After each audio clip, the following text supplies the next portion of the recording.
Hello అండి. ఈ వీడియోలో వచ్చేసి సంవత్సరం పాటు చేసుకునే ఒక మంచి నోము గురించి చెప్పబోతున్నానండి. అదే చిట్టి బొట్టు నోము. ఈ నోము ఎందుకు చేసుకుంటారు, పూజా విధానం ఏంటి, ఉద్యాపన ఎలా చేసుకోవాలి అనేది పూర్తి వివరాలు వీడియోలో చూద్దాం.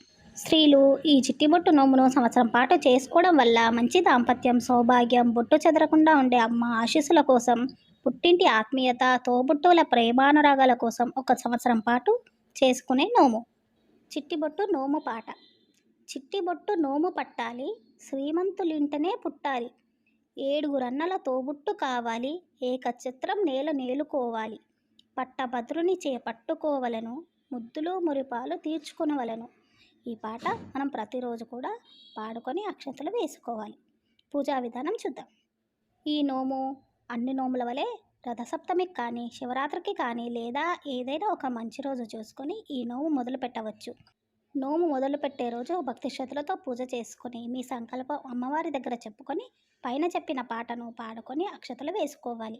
ఈ విధంగా సంవత్సరం పాటు చేసి ఉద్యాపన చేసుకోవాలి. ఉద్యాపన కోసం కావలసిన వస్తువులు చూద్దాం. ఉద్యాపన రోజు 5 ముత్తైదువులను ఇంటికి పిలిచి బొట్టు పెట్టి పిండి వంటలతో తృప్తిగా భోజనం పెట్టి ఒక్కొక్కరికి ఒక బంగారు బొట్టు, ఒక లక్కజోడు, ఒక నల్ల పూసల దండ, ఒక మట్టెల జత, ఒక చీర లేదా 2 బ్లౌజ్ పీస్లు, పండ్లు, దక్షిణ తాంబూలాలతో సహా వాయనదానం ఇవ్వాలి. ఈ విధంగా ఉద్యాపన చేసుకోవాలి.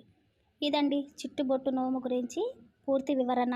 మీ అందరికీ కూడా వీడియో నచ్చిందని అనుకుంటున్నాను. నచ్చితే తప్పకుండా లైక్ చేయండి, షేర్ చేయండి, కమెంట్ చేయండి. మీకు ఏదైనా డౌట్ ఉంటే నాకు కమెంట్ చేయండి, తప్పకుండా చెప్తాను. మీ సరి కథలు.